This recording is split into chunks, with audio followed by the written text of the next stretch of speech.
The last weekend of August, I joined over 100 writers at the 2025 edition of the Stockholm Writers Festival. It was held at the Swedish National History Museum. 3 days of workshops, panels, seminars and conversations that left me inspired and exhausted in about equal measures.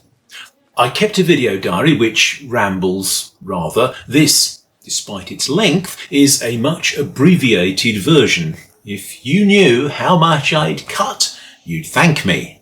I'm sometimes asked why I go to these festivals, so I've made another shorter video answering that question. If that's more up your street, there should be a link somewhere around here, somewhere perhaps, or you will find it in the description along with all my acknowledgements. Let's get on with the diary.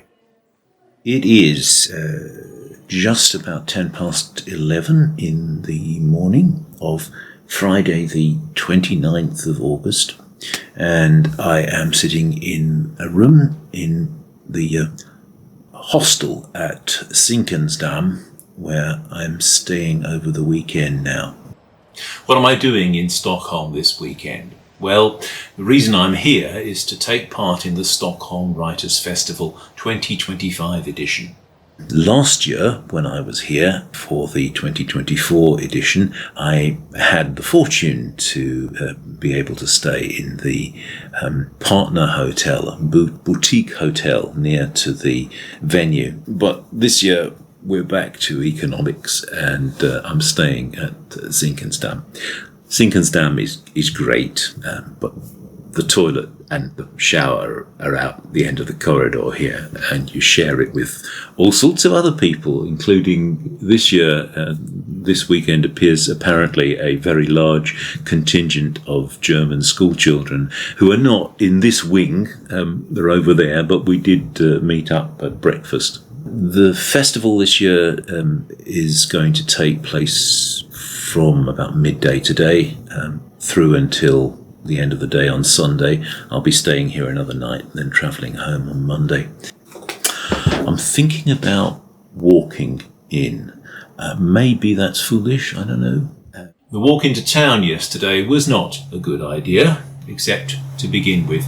I filmed a little of my walk, but then a mist became a fine rain. It never rained so much that an umbrella would have made a difference, but I got damp.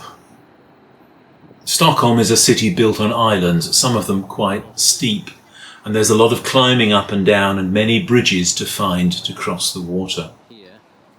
I got lost at one point when it was most wet.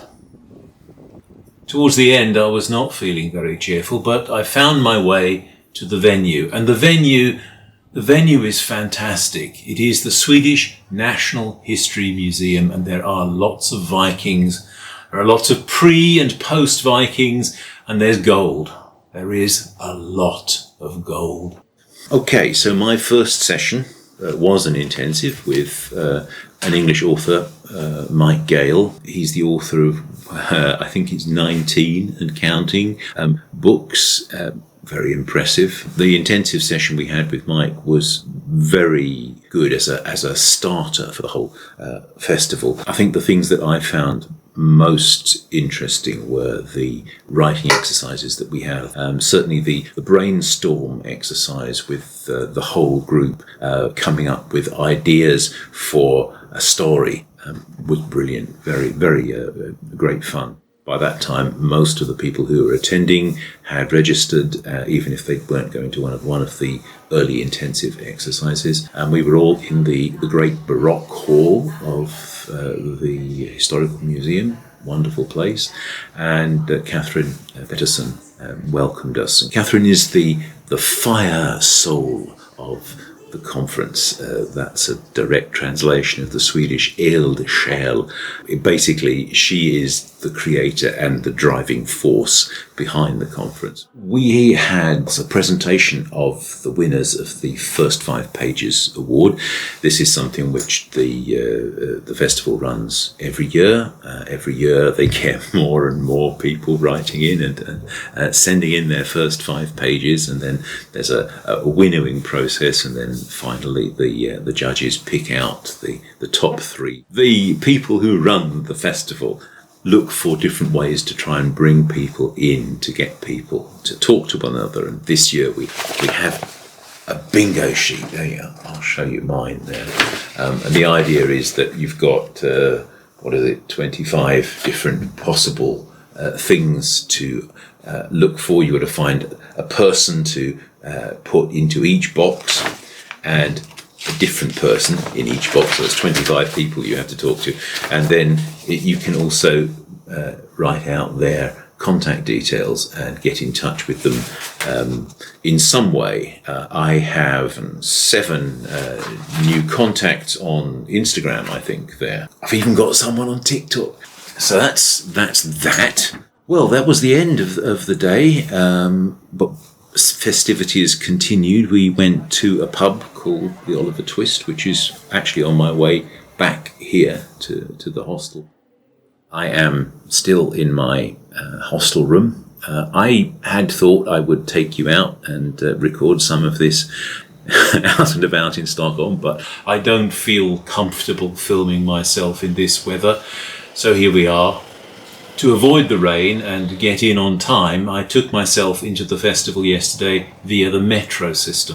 First session was a panel presentation by 5 of the members of the faculty, talking about how they became published. All very interesting. I was at the back and took some photographs. I put them together into a collage, which looked quite nice, and that was my contribution to Instagram.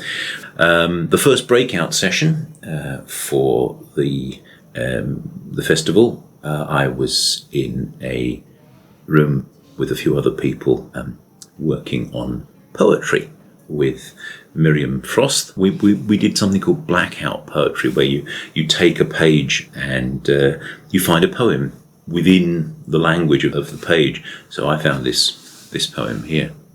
For the afternoon session, Paul Rapacioli, our moderator, conducted an interview with Sophie Austin, author of The Lamplighters Bookshop. Sophie found her literary agent at the 2019 Stockholm Writers Festival. She told us the story of that. The manuscript she pitched at that time was not the one that was published as The Lamplighters Bookshop, nor was the second book, nor was the third book that she wrote for the same agent.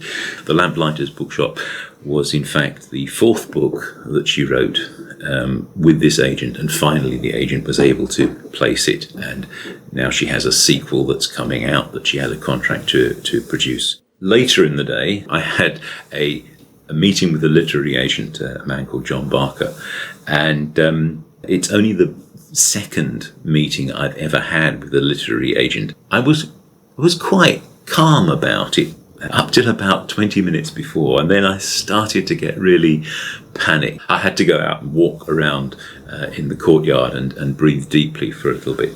But the meeting with the agent went very well. I was promoting, of course, Loose in New London, my science fiction novel, and the meeting went so well that John has asked me to, once I have a manuscript that I'm happy with, to send him the first 3 chapters. That's got to be good. Okay, I needed alcohol after that. There was none available. But later, I made my way to a pub where I drank beer with several other people and got back to the hostel about 9 o'clock at night, I suppose. It was a good day. Final day at the festival. There were 2 breakouts that I took part in. In the morning, it was a seminar about memoir writing with the Irish author Miriam Mulcahy, who has just published This Is My Sea, which is her memoir of grief and death and overcoming the grief and the death. A lot of what Miriam had to say is applicable to writers, whether you are writing memoir or whether you're writing fiction, I think. But of course, some of the things that she was talking about were very specific to memoir. And in view of recent video I published, which was about the salt path controversy, I have things to think about, things to take away and think about from what she was talking about. So the afternoon breakout session was about the author's voice and the narrator's voice in historical fiction. And the person leading this, the lecturer here, was Sophie Austin. As I have experience of trying to write historical fiction, a lot of this was relevant to me. I think also the business about having an authorial voice and a narrator's voice, and how that they are distinct from one another, and how you can keep them distinct, and how you then use the narrator's voice to convey period. I thought that was very interesting and not something I've thought about much before. And so that again was something I take away from this conference. Lots of good things. In between the two breakout sessions, there was lunch. During lunch, I met fellow YouTuber Natalie Forslind, who makes videos in the field of writing and publishing.